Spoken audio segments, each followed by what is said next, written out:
comes the sun, do-do-do-do. Here comes the sun, and I say it's all right.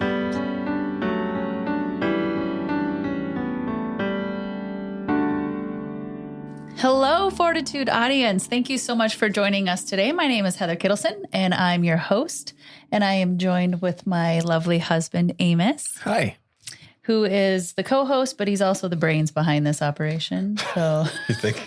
very much so. So I think we're a good team. We are a good team. Can't do this without you. Today we have Albert. Albert, how do you say your last name? Huizing. The U is silent, so. I knew it. That's why I keep messing it up. Yeah. I'm like, Huizing. Okay, Huizing. And there's no A. Everyone thinks it's like Huizinga. Uh-huh. No A. Huizing. But people add it just because they like the sound of it? I think like growing up in the Dutch world, like it's usually added, but like it got dropped off back in like Friesland, which is like not the not good part of like the Netherlands. Oh, if you say you you're know from the history Friesland. of it even. Well, I am Albert Huizing the fifth. So, Oh, dang. Yeah. How about that? Whoa, that's some big shoes fun. to fill. so yeah, it's like a generational thing, and you probably should know the history of Yes, it you a little should. bit. Well, Albert, thank you for being with us today. Thanks for having me. You already got a history lesson in the books. We can just sign off. We're good. Yeah, sure could. Your story is beautiful. It really is. I was glad that you had reached out. You have a podcast yourself, so we share similar worlds. Yeah. What is your podcast name? Yep. So it's called Move to Sioux Falls, and it's just to tell the people like why Sioux Falls is amazing, why join the community of Sioux Falls. So just seeing different people throughout the community. And, it started as just a real estate company. And then I was like, I think it's more about just than selling houses. It is. It's more about educating and telling people why Sioux Falls is so awesome. Yeah. Well, I guarantee there's some people who are like, stop it. Stop telling people how beautiful this place is because it's growing Yeah. a lot. There's a lot of people who are moving to Sioux Falls. So Yeah. I think it's brilliant what you're doing because we all in the Sioux Falls and just surrounding areas really have a heart for our people and for our communities. It really is a great place to live. January and February are the hardest sales. For those around the world, today's high is 18 degrees Fahrenheit. Yeah.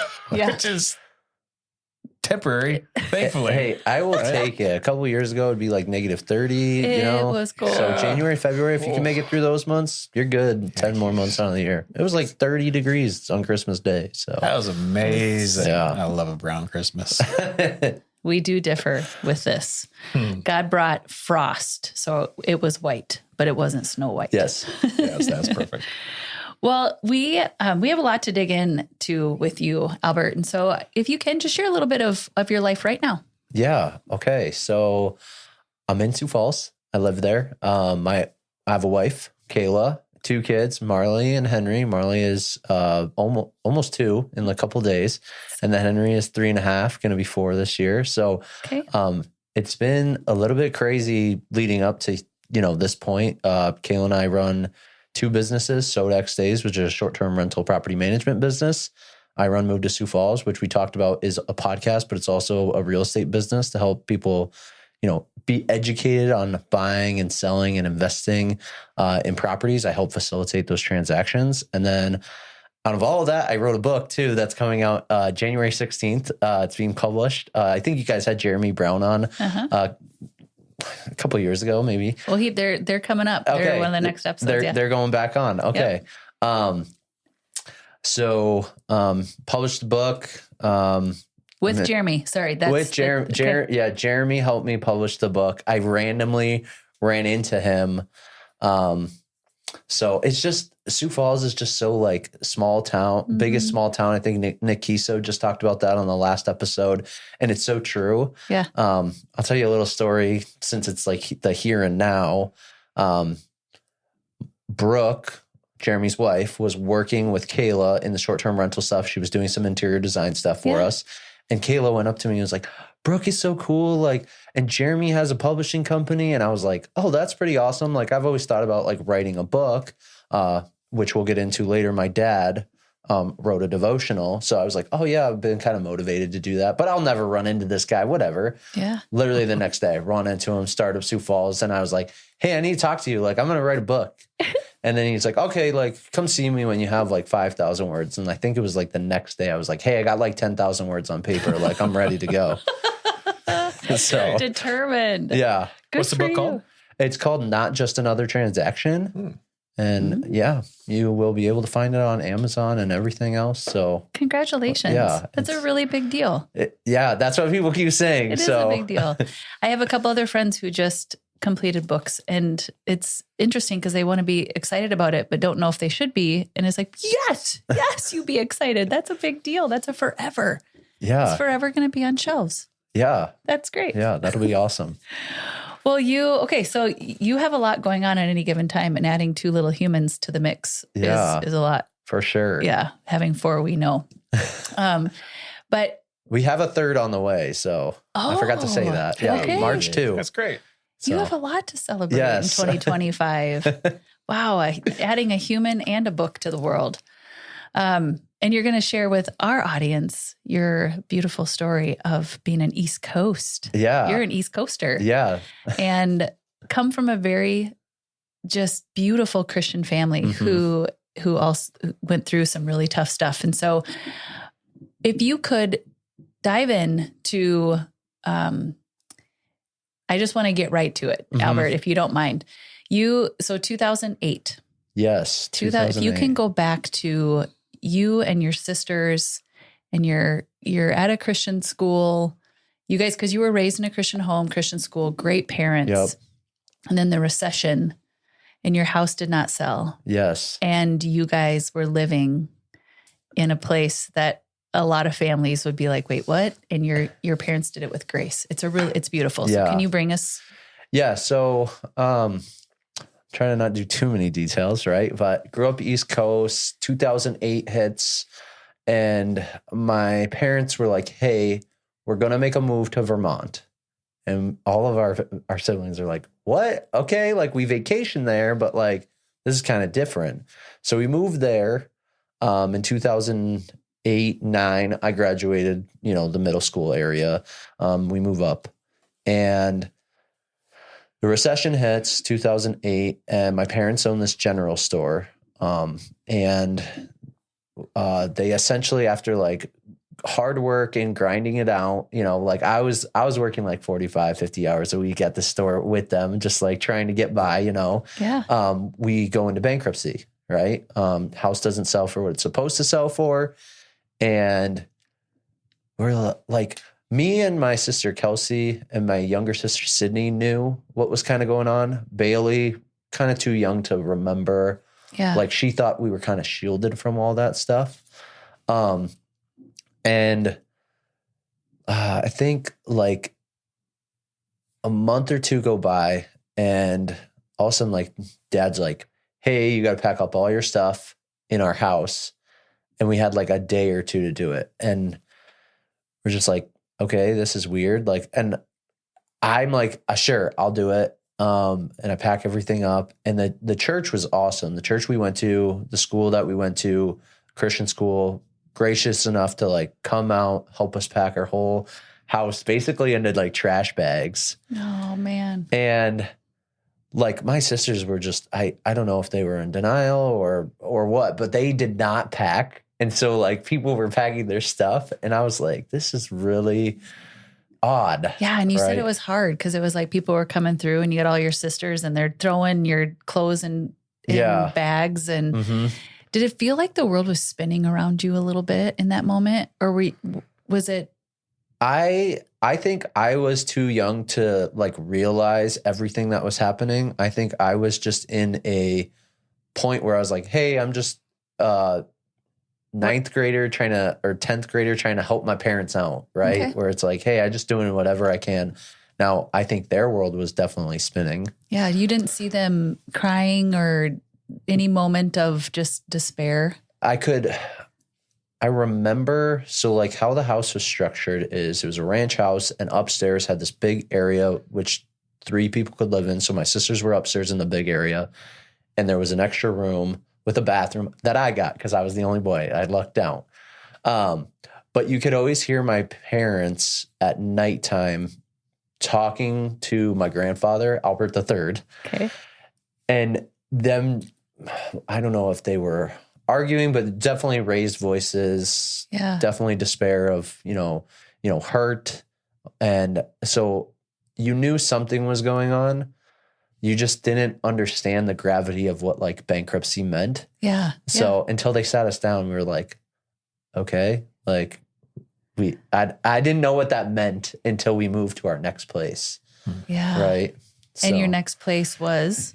Our next place was a hallway apartment on top of a rundown dentistry house. An abandoned dental house. Abandoned dental house. And the top had like just a hallway with rooms that like offshooted from it. And the kitchen was part of the hallway too. Man. So this is like a commercial space? It was like a single family house, but the downstairs had just been outfitted for a dental home or a dental office. Oh, and then the upstairs was like basically just an apartment, like a hallway with rooms that offshoot it on it. And this is still in Vermont? This was in Vermont. Yeah. So as you and I were talking about your story, one thing that really brought tears in my eyes was like, even in the midst of all of this happening and your sisters and you, and you go into bankruptcy and you no longer have this general store, right? Yeah. The general store's gone. Your house is gone. You're all of a sudden living in an unfamiliar area. And yet your parents are such devoted, beautiful Christian people. Mm-hmm. And even in their marriage, like you go through something like that, really, that can rip a marriage apart, right? Mm-hmm. Like it's your bad decision or your bad decision. And you remembered just the love that they had and how they approached it. And then you also brought up that they adopted. Yeah. They adopted in this process. And that's like the last thing you think you would do when you're financially strapped. Yeah. Yeah. So once we moved into this place, there was a foreign exchange student that I had talked about, and they brought him in because he wanted to be with us. I was like, why? We're like in this podunk apartment thing, the broken down dentistry office. Like, why do you want to come over here? Right. So. And he did. Yeah. And it's because it's full of love. Yeah. Right. Did you move schools in the move? No. So we stayed at the same school. Yeah. Okay. Yeah. Okay. But you mentioned that your parents were really, they understood the importance of a Christian education. Yes. And keeping Christ in your life. Mm-hmm. And so they went to the nth degree to keep all their kids. And this was the Christian school. Yeah. Oh, I can relate to this. Yeah. This is kind of my upbringing too. Okay. Where the Christian schools are not cheap.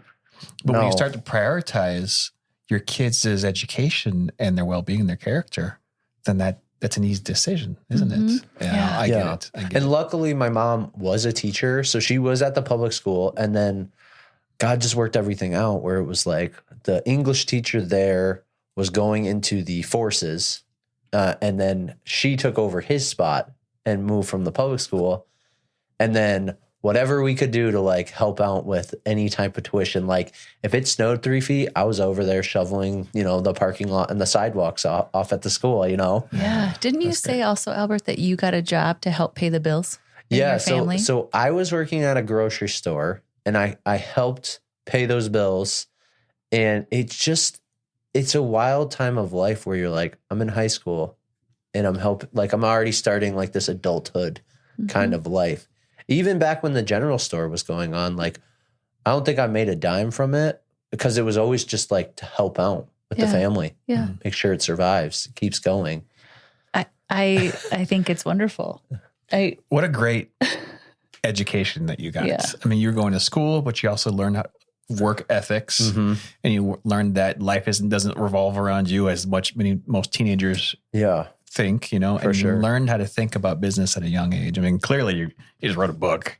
You got couple businesses. I mean, obviously that had an impact on your life. Yeah. Poverty. I want to go there with you for a second because technically your family was living in poverty, right? With bankruptcy.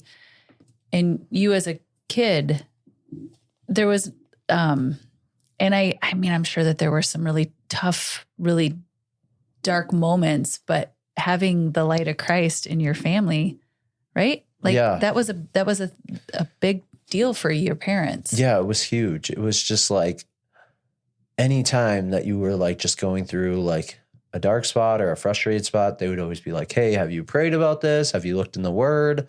And it was just always this great thing to go back to. And I would say I never like explored anything different, which was great, you know, until I got to college where I was like, hey, I'm on my own now. Right. And when you say not explore like other religions or being other without, religions or being without, or just like, hey, there's other ideologies that like don't match up. And it was always like, no, let's just stick to like what Christ says and what the word says. And every time I've like been challenged by something and I go to the word, I find something. I'm like, oh, this exactly talks about what my point, like what I'm going through right now every time. And I was like, I don't know how this works. You did encounter some sin, which is also a unique space for people because you're being raised in a beautiful Christian home with all the love and direction and wisdom, and then sin enters like it does for everybody, right? Like it's everywhere. You cannot get away from it. And so you would just, I feel like sometimes when you're raised in a Christian home and you do, when you're introduced to sin, it's like a gut punch, right? Because you're like, whoa, kind of like you said when you were going to the Christian school. He said he didn't encounter a mean person until he went to public in 9th. Okay. He was like, I just didn't know mean people existed, people my age could be so mean. It was it was a culture shock. Yeah. And so entering into the sin piece, if we can go back also, you were talking about 5th grade, you got introduced to pornography, which I feel like is everywhere. There's especially with phones now, there's no way to not be introduced to it. So what did that do to 5th grade Albert? It was like, oh, I don't know if I should tell my parents this, right? It was like the first time where it's like, do I keep things to myself? Right. Right. And so like, that's kind of what like shifted my, like, I don't know what you call it, but like, I feel like a ton of people struggle with this, like, hey, have accountability, have vulnerability. And I know like in Ephesians, I think it was like 4:9, I've been reading this book, the Bible, obviously. And it talks about like, if a man falls, like let another man like pick him up, and like, woe is the man that's alone. And like, you just like kind of lose that like vulnerability and like being okay with, hey, I need others to help. And like, so that's kind of what it changed in me, was like, hey, I have this like really good friend that introduced me to pornography. And it was like, hey, I shouldn't tell anyone about this. Like, I don't know what it is. I don't think my parents would like it, you know? So then, you know, it can lead down other dark roads, right? Where you're just like, hey, I'm kind of like stuck on this. It can lead you down to, you know, premarital sex, or it can lead you down to any type of other sexual sins. Yep. So, and you, did you eventually you got the help you needed? Yes. Yep. So how long did you wait? Oh, let me think. I think it was probably 5th grade, you know, 2005. That's the nice thing about me. Like if it's 2008, I was in 8th grade. So 2005 to probably 2020. No, it would have been before that. 2016. So, I mean, for many years, like you struggled. 15 years of my life, just struggling of like, how do I fix this? Well, I'm going to go to church. I'm going to, you know, I didn't realize like how freeing it is to talk about and be vulnerable with other people, because I feel and the Bible says like Satan wants our sin in the dark, just wants to, hey, don't talk about it with anyone. Like, don't try to fix it. Try to fix it on your own. Right. And so, yeah, I think 2016, that's kind of when, I met my person, Kayla. Yeah. Kayla, who was a big part of my life and helped me to go like, hey, go back to the word, start your devotionals every day.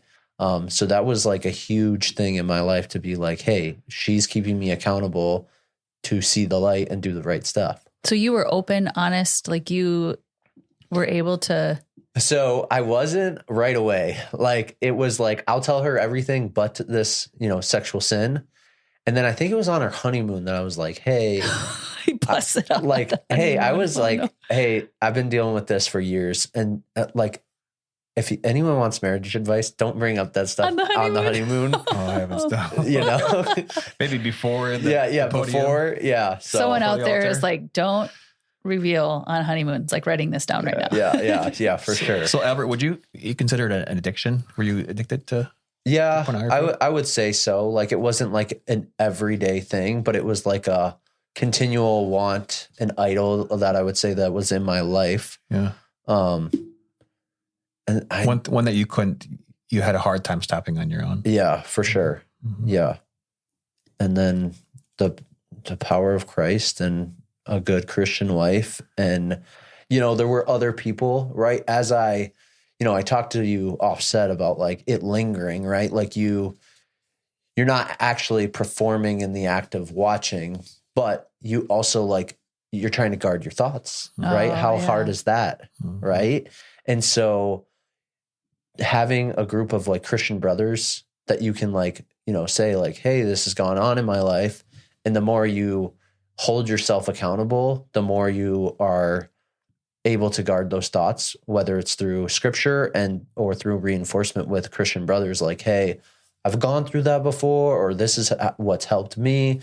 Like I had a guy who was like, hey, someone told me to, like if someone says something twice, it must be the Holy Spirit, like telling me something.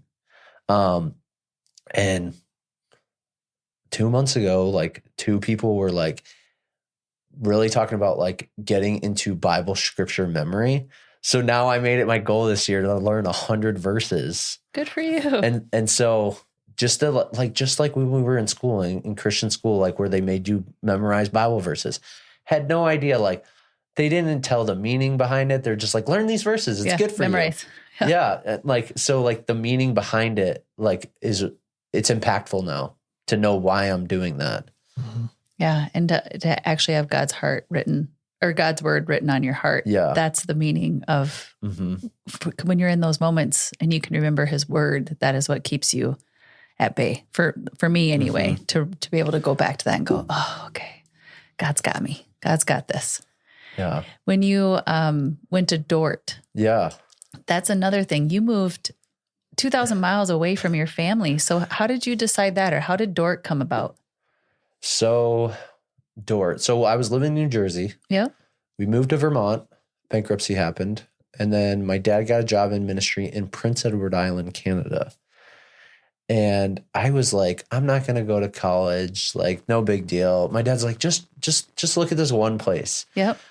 Dort is a place that my dad's best friend went to. They went to Calvin together, but his best friend's wife went to Dort. Okay. And so growing up with them from New Jersey, they were going. And so I was like, I'll check it out. Got a 17 on my ACT, which I don't think they even test ACTs anymore. Oh, they don't? Yeah, I don't think so. I think they do. Do they? In Minnesota. Okay. Maybe. I think COVID kind of changed stuff for a little bit. Maybe they like reverted back.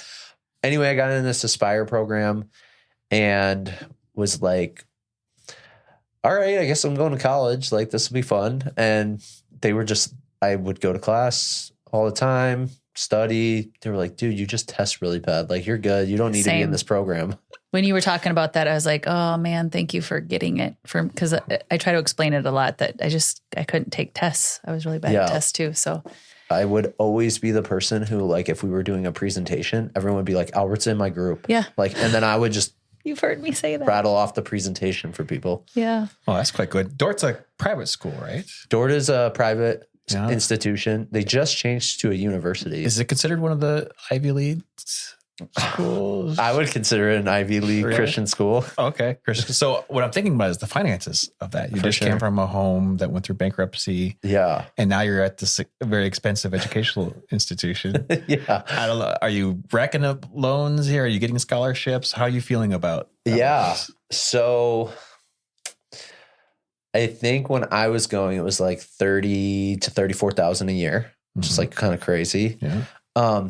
There were some loans that came out. There was some grants that I got. And then I worked 40 hours a week while in college. There you go. At the same time. Yeah. I worked. What a concept. Yeah. Go to school and work to pay for the school at the time. Yeah. Yeah. So was that hard? It was very hard I would say first 2 years. Okay. What was hard about it? The jobs. I was like working at a Pizza Hut. Then I was working at Walmart. I was like, man, these jobs like. These are like low paying. Yeah. Low paying like, but it got me by. So I get it. And that's the point. It's not zero. It may be low paying. Yeah. But that's not an excuse not to do it. Right. Yeah. It's still more than zero. Yeah. So you're saying it's hard just because it's a lot of hours, psychologically hard to get ahead. Yeah. Financially. Sure. Is that what you're thinking? Yeah. Okay. And then one of my buddies like landed a job at, it's called the All-Scene Center, in Sioux Center. And they have an ice rink and a swimming pool there. And it's called Tsunami. Yes. Tsunami. Yeah. Yeah. The water park. Yes. Yes. That they have. They just expanded. It's huge now. It's cool. Yeah. It's a cool place to go. And he was like, hey, I'm a Zamboni driver. Like, you should come work with me in the ice rink. All you got to do is like clean up the locker rooms and like be a skate guard for like ice skating. I was like, sure. I'm a Zamboni driver. And then I became the Zamboni driver. Wow. So like, I just like, after the first year, I like took every job I could. And they're like, hey, you're helping us out so much. You should come drive the Zam with us. I was like, sure. Drive the Zam. Yeah. Do you think that you got that job because of the jobs you had leading up to that? You worked a couple of years at, you said Pizza Hut and Walmart. Do you think there's a correlation there? Does activity breed activity? I think so. Yeah, I think if you're just, it's not like when people talk about like genius and like hitting a target that's unseeable, right? Mm-hmm. Like that doesn't happen by chance. Like you have to have activities always going. Your mind's always working at what's the next thing? Yeah. How do I get to the next thing? And I was more in a financial survival activity breeding on that side of my life, because it was like, hey, if I don't get a job, or if I don't keep my mind right to pay finances, I don't go to school here anymore. Mm-hmm. Oh, so there's a threat of not going to school. Yeah. So that's a strong motivator. Yeah. Chicago. I want to go to Chicago for a second, because when you talk about your wife and what you were just talking about with Amos and all that, it's like you've always been hardworking, but then there's this and then there is also this place of like super hardworking. Your brain's always going. You're busy. You meet this beautiful girl, and then you go to Chicago. Yeah. Why'd you go to Chicago? Your super senior year. I had a super senior year too, by the way. Okay, cool. Yeah. Good. No reason to say sorry. We just had a lot of fun. Yeah. Does that mean fifth year? Yeah. Yeah. Fifth year. Never heard that before. Super senior. So you're in Chicago and you're still dabbling in alcohol and just different things. Isn't it crazy to think about how you're so busy with work and school and all the things, but we still had time to do everything else at high capacity. Yes. And you have this beautiful girl that you're dating. Yeah. And you're in Chicago and you guys are not together, correct? Yeah. So Chicago was really like, in school, I was like changing my major. I was like, I don't know what I want to do. Right. Like I was sports management and I went to physical education and then went back to sports management, but I was like, I want my business major. They're like, you'd have to take 6 years to get double major. So I was like, I'm going to stick with 5. I'll do a business minor. But they were like, you need an internship. Okay. So the internship brought you there. Yes. And my wife had done SPICE, which is going to the Netherlands to do a study abroad. So she was like, hey, half the year, like you just feel kind of like the odd man out if you're taking your 5th year. Yeah. So then you're like, okay, well, half the year I'll be here in Sioux Center and the other half I'll go to Chicago where no one else really knows me besides you know, 2 or 3 people that are going to Chicago semester with you. So that's kind of why I made the decision to go to Chicago semester. And did you enjoy Chicago? Yeah, Chicago was good. That was like a point of my life where, you know, freshman year, you're there at door trying to figure out like who you are as a person. You know, I think I told you I started like skipping church, and then I was like, you know, into alcohol. You know, I wasn't really getting into like drugs or anything then, you know, and I think it was like more of my senior year. I was like starting to, but it started to turn like junior, senior year where it was like, hey, I gotta rein this in. Like, I'm young and I'm only young once, but like all of these things like are gonna add up. Yeah. And so like I felt like these moves that I had, they were like fresh starts, right? Where when I'm dealing with like this sexual sin that's like the underlying cause of like all this other stuff, right? That's a very mature thought to have as a senior, even as a super senior. Would you agree? Yeah. I think it's a mature thought to have, that someone stops and says, I'm going to rein this in. Otherwise I'm gonna have to pay the piper here eventually. Yeah. I think most people that age would just keep going, you know, and like, this is fun. I like this. Like, I'm just in the beginning. Yeah. What do you attribute to that maturity? I think it was like the life experience that I had at such a young age with like bankruptcy and like having to work hard. And it's like, hey, am I going to do this the rest of my life, or am I just like activity after activity after activity because finances aren't always there? And so you saw the hardship early on. Yeah. You knew better. and so I think that's kind of what attributed to like, I had this one friend too in college who was just like a total health junkie, got into CrossFit back when CrossFit was like not a big thing yet. And so like, I started to be like, okay, there's like a physical healthness that you have to keep, a spiritual healthness that you have to keep. There's one other, mind, body, and soul. Yeah. And a spiritual healthness, right? Yep. The most important one. Sorry, I forgot about it. But yeah, so like, I think I was just having those like thoughts of like, how do I want my life to like live in the future? Yeah. And like, I think it was just like a combination of all those things. And so like, that's kind of why like, I love my story, is just cause it's just like, hey, even though these things were like nose to the grindstone and like, you know, and it's still like, I'm still got 2 startup businesses, and I'm still like, haven't like quote unquote made it because I'm not like financially wealthy yet. Right. But, you have made it as a believer in Christ. Yeah. Cause ultimately the end goal, we have it. Yes. Right. Or it's that the war has been won in that sense. Mm-hmm. And so we're just playing right now. We're just playing for sure. Having fun. Yeah. Yeah. Just differently. Yeah. So your experience from when you were younger, I think I keep going back to that in my heart. And it's because now you're an adult, you're a dad, you're a husband, you're a business owner. And like, how have you worked through a lot of the things to get to the emotional intelligence that you have now? We can resort back to the Bible and Christ and all that. But like, what do you do? Do you see a therapist? Do you go to a counselor? Have you worked through past?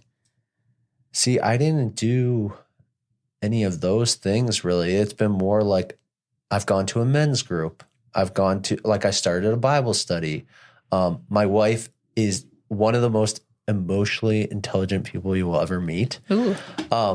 She is just so calm about everything. She's just, and I feel bad because sometimes I feel like I'm rubbing off on her the bad way, where it's like, oh, I'm getting her frustrated. I'm like, oh, I never see this from you. Mm. And then she's like, well, you're rubbing off on me. And I was like, oh no. Oh no.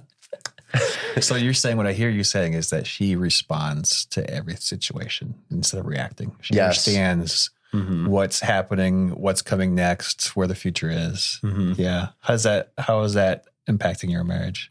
Is that, let me ask a more specific question.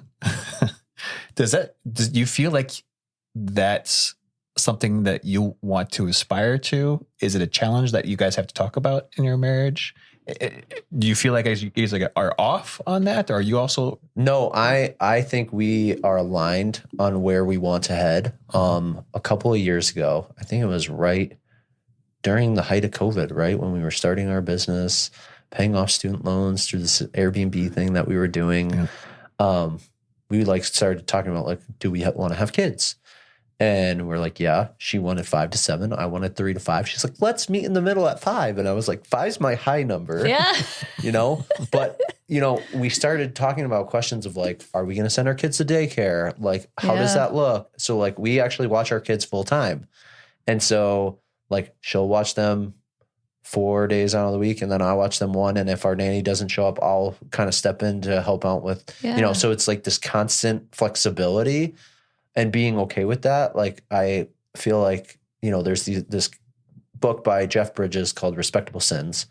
And one of them is like impatience and frustration. And I get so impatient that I'm not like changing the world with real estate. Mm-hmm. And she's like, hey, it's okay to slow down. Like, I think you guys even talked about it in your like season 2 opener about like slowing down and being okay with being slow. Mm-hmm. And like, that was one of our things is like, hey, we want to live a Christ-led life, looking over our kids, doing the whole sourdough and, being a little bit out there. Does sourdough and Christ, is that a thing? What are you saying? They're healthy. They're health conscious. Yes. The health consciousness. And so is more like, we had agreed upon that like years ago that like, this is our alignment. And then I kind of always seem to like even today, I went to a led Bible study. And then like, I'm like, okay, I'm going to get home. I'm going to work out. And then all of a sudden my wife's like, hey, something up at this property. You have to go do this. And I was like, well, I got to work out. Then I got to go come to this podcast. Then I got to go do this real estate thing. And she's like, hey, it's going to be okay. Aww, just slow down. Like Kayla. And that's great. Yeah. And so. And you guys are talking about these things early on in your marriage. Yeah. That's weird, man. I think that's weird. You're weird. In a good amazing. way. Yeah. Yeah. Like what a thing to aspire to. And like, I always tell people like COVID's the best thing that ever happened to me. Like we got to. No one ever. Yeah. Except for you. And me. That's great. Yeah. And me. I will say all the time that. Yeah. I think I thought I saw it on Instagram reel you said. Yep. So it was just like, we got to be together. We got to like go on walks every day. We got to just like have our lives just like fully integrated where we're like, hey, can we actually like do business together? Can we like live together? Can we like parent, do all the things? So we're just like, yeah, I think this is a good like experiment. It's possible. Mm-hmm. It's okay to be inconvenienced, right? Like, because your smaller inconveniences like you experienced with a little bit ago before you came here. Yeah. It's like, but this is the life we chose. Mm-hmm. These kind of, I guess, little bumps in the road of my schedule are okay. Like, just take a breath. 'Cause I've never been like that. Yeah. So to have the life that we've led with these ups and downs and sin and all the things, it's like you get to a place in life where you want to craft it with your creator. Yeah. And live a life really beautifully with your spouse, and it's possible. You just have to make some sacrifices. And the sacrifices are hard, but they're so worth it. Right? So worth it. So worth it. Yeah. So a third on the way. So Kayla works in the business with. Yeah. So she does all of the guest communication and all of the, I would say, marketing, pricing on the Sodex Stay side of things for short-term rentals. Yeah. I'm the operational, hey, if something's broken, can you go out? Can you fix this? I will help sometimes with marketing and sometimes with the guest communication. So she's working full-time on that and watching the kids through this all. So that gets pretty difficult, but she's so like calm at it. So that's wonderful. Yeah. You guys are a good match. Do you ever go back to your experience with her? Like, 'cause how did Kayla grow up? I think the two couples that have come together and doing what you guys are doing is really special. Yeah. So Kayla grew up on a farm in Wood, Iowa. So her parents were very entrepreneurial. Her mom actually worked at a bank before she went over to do farming. So she knew like the finance side. Okay. Kayla went to Dort for, I think it was HR, and then she started doing like business admin stuff. And then after those 2 years, she was like, oh, I'm going to do HR resources as her major. And so like, that's been helpful to, for sure, to navigate conversations.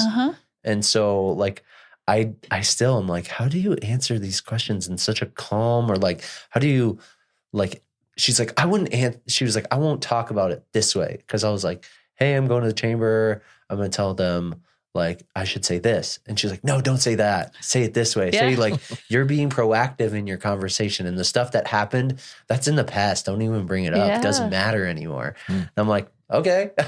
And the conversation worked out perfectly. She probably had to take a lot of psych, I'm going to guess, or like different types of psychology. In her major with human resources. I would say so. That's her emotional intelligence side that she got ahead of all of us because she went to school for it. I guess I am going back again to the poverty piece, because, you know, I think about a lot of people in our world right now are, my kids and I, let's just say, we went and handed out survival packs and coats and different things just right out of the van. I love being able to love on people like that. And so I think the way the church loved on you guys in your moment of despair, even as a kid, and you really didn't know, I want to go back there for a second, because I think about Fortitude is about helping family, like moms, dads, kids have a family unit that is thriving. And a lot of times our past traumas and our past experiences can come in and haunt in a home in ways that you would never expect. And so how are you with poverty when it, like, is there a fear in your heart of not having enough because of what you experienced? Oh, that is a great question, because my mom and I actually just had this conversation like 2-3 months ago. You know, after my dad had passed 2 years ago, we had this great long road trip, kind of gave her my testimony, like what had happened in my life. Right. And then we didn't really hone in on the fact that like when financial like things come up, I get like super stressed out. I'm like, hey, I don't ever want to go back there. Like, I'm not going back to this place. Like even like next month when the book or this month when the book comes out, if I'm like, oh, hey, finances are tight. I'm like, hey, I need to like not pay for anything. Like, let's just cut off from the world, go to the Dollar Tree, like all that stuff. And my wife is like, hey, hon, we got another business over here. It brings us like recurring income. You're going to be okay. Yeah. And like, I feel as if I'm like, hey, I'm not providing enough to the family when this one business isn't producing as much as the other business. And I think that's just like a past trauma from back during bankruptcy that I've like held on tightly to. That's really interesting. Can we unpack that a little bit? Yeah. I listened to a podcast recently where the host said that men are great for these three things, not at these three things, for these three things. And they were provider, protector, and leader for a family. Provider, protector, and leader. Doesn't that mean that we're good at those and we're innate? But that's how God designed the man in the house. And you're now going through this internal battle where you want to protect and you want to provide, and you're dealing with a fear, some baggage from your past. And your wife is now helping you unpack that and understand that. What is the biggest struggle in that? And how do you guys overcome that together as a couple? So our biggest struggle is, and like, I don't know what you would quantify as a struggle, right? But I would like maybe just like, what would you quantify as a struggle? If you're distracted by this feeling, you're worried. Yep. And it's hard to be dad when you're worried. You want to be, like giggles and fun, right? But you're meant to be the provider, and you've got this fear. So it's a distraction. Yep. So there's an example. Yeah. I think maybe I can answer this in like a solution back. But I listen to a lot of podcasts. And so my wife and I always we always go to bed together. And like, that's just like a thing. It's like, hey, even if you're out late, like you're over at a brother's house and you're out late, like, hey, you're not staying over there. Like, and it's like, cool, that's fine. Like, this is like our thing. And we'll like, I would say 90% of the time, maybe 95% of the time, we're like, after the kids go to bed, we're talking about like what's distracted us, or like, hey, I heard this interesting thing about like, hey, I should go help. Like, I'm very into homes, right? Like, full circle, went homeless per se, went bankrupt, and now I'm here doing real estate. And I'm helping people buy homes, but I was like, how do I help those in need? And so, like, I go through this internal battle of like injustices of like mourning. And so like, I tell Kayla those things and she's like, you're always like trying to like change the world or something. Mm-hmm. And so she's just like, it's okay to just be like, hey, you're changing a family. That's what Christ is wanting you to do. And so then I just like, hey, do you mind if I just like go to Union Gospel Mission? Like, Eric Weber came to our church. It's like, do you mind if I just go there? This is a local mission. Local missions here in Sioux Falls that helps the homeless. Downtown Sioux Falls, help the homeless. Yeah. Yep. And so I went there and it was just like, we clicked. There was some stuff in housing that he needed help with. Like, I didn't sell him any real estate or anything, but he was like, hey, what do you think about this idea? And I was like, oh, this is how you could connect to this. And then he was like, hey, you're going to volunteer here? And I was like, sure, I'll work at the food pantry and like help out people. And it's just been like so rewarding. And so to go back to your piece about like being distracted, there's always like this conversation that has to happen with Kayla and I, or Christ and I, or a brother in Christ and I, to rein me back, to bring me back to be like, here is the truth. And like, if you, like people always say, like, the more you give, the more you get, which is not always like financial. It's like spiritually rewarding, to help these people and be like, oh, you know what? I did make a difference in this person's life today. And that's all I need to do. Yeah. It's an interesting situation because something we went through in our marriage too, where I was okay going to zero through our business and just taking like rolling the dice. And yeah, it's going to be sucky for a while, but we'll be okay. Yeah. We'll always will be. And Heather didn't have that same reaction. She's like, no, I've been there before. Don't want to go back there again. And that was a real struggle, you know? And so it's like, it sounds like you and Kayla were a little bit in reverse, where she was lifting you up and helping you through, unpack that and be okay with it. Yeah. Did I get that right? Yeah. For sure. That whole saving the world thing, when you come from brokenness and you're in a place of abundance, and your abundance doesn't have, like we've said, doesn't have to be financial, but just your joy and your cup is overflowing because you're tapping into the right resources, which is Christ. It's interesting how you want to go pour that out on everybody because you know how bad it can be because you've been there. Yeah. And you don't want people in that, right? So we come in and we're like, we want to save the world, realizing that that is not the position God has us in, but it's a definite passion and desire that I can hear in your heart, because it's like, I want to. Friends have asked me that. They're like, why are you always this person who's like wants to help me out all the time? And it's exactly right. Like that passion of like, hey, I was in this spot before. I'd never want someone else to get in that spot. Yeah. And God brought me out of it, brought my family out of it, brought us all out of it. And so now it's my duty as a believer and a daughter of Christ to pay it forward. Yeah. Right. And that's the visionary piece that we talk about a lot, is like, well, now I could do this and this and that. And he's like, yeah, but you can, but is that really what we're, gosh, what are we going to give up? Yeah. If we do these things. So when you and I were talking the first time, Albert, I was like, wow, we share a lot of, not our story in general, but just our passion for others is really, it's like bleeding out of our eyeballs for real. It's like, there's a sight.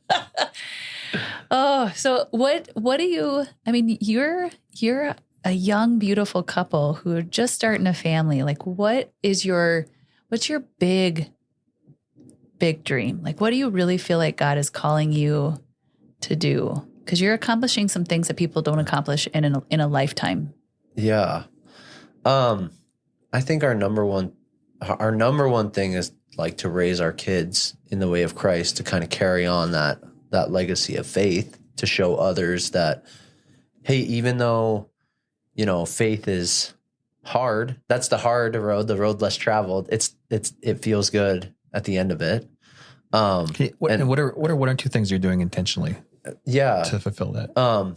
So I think, I'm a part of this ministry called Defending God's Family. And it just helps raise social awareness to families, to say what things are sinful in this world that we're not even thinking about, right? Like, you know, what books are in our library that like could lead us down the wrong path, and what things are happening from a political level, you know, and getting people plugged into these groups to raise awareness.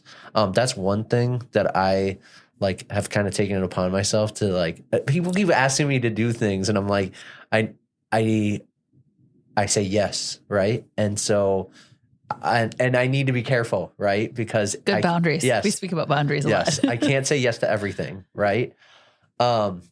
And I think another one, to just set an example, is like after my dad made his devotional, I was like, wow, he really lived a life where I could set that as an example. And so I was like, how do I do that for my kids? And so then I was like, oh, we don't have a young men's Bible study at our church. Well, I just like sent an email and said, hey, can I start this? And they're like, yeah, start this up, do it. Right. And it's super easy. We get a book, we meet every other week on a Friday, and it's, you know, other people think that's hard. It's a perspective I have. And it just sets an example of like, to Henry, like, hey, dad does this every 2 weeks. I wonder why he does. Like, I want him to have that curiosity of like, why does dad follow Jesus? Like, why does he do this? Why does he do this thing? You know? Yeah. And so like that's like two ways that I could like give you as good examples of like, this is how I'm kind of doing that part of a goal, to set the family up for continued generations. That's great. Yeah. Are there certain things you're doing differently than the way you were raised? Because you mentioned sin, you meant, and like being scared to, didn't really know what it was, right? Or like what was happening. So that's a really good question, because I've talked to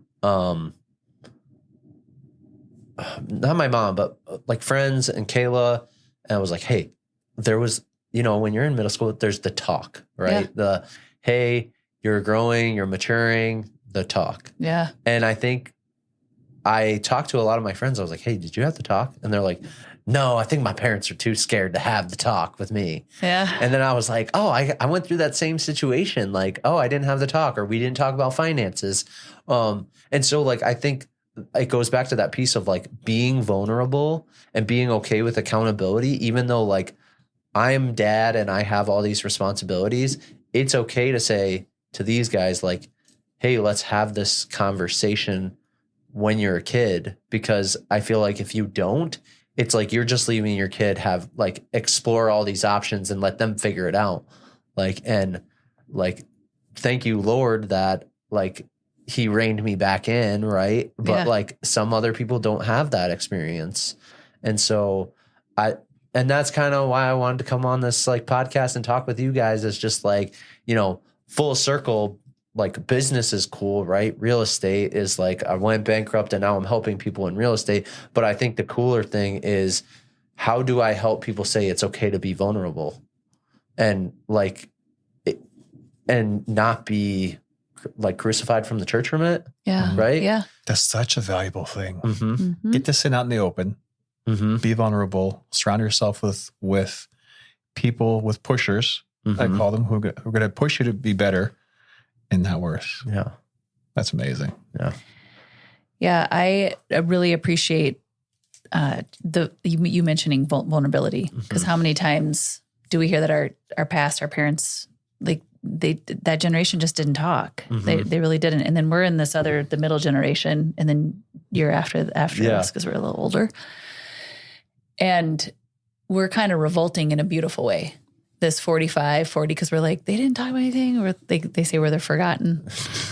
So it's like now we're making sure that our kids are so well educated, at least those like defending God's family. I want to learn more about that. Yeah. But it's like in order to get the family unit in a really beautiful place, I mean, that's the nuclear family is what the devil is after. And so the more open and honest and just having the really tough conversations, I think is where the beauty comes from. Yep. Right. Well, you've learned a lot of lessons. Oh yeah. A lot of lessons. And I just appreciate who you are, Albert. It's really cool to see a younger family in our community that are doing some really neat things and shining God's light in a beautiful way. So thank you for being that. Yeah. It's really cool. Thank you for having me on. It's been wonderful. Yeah. Looking forward to the book.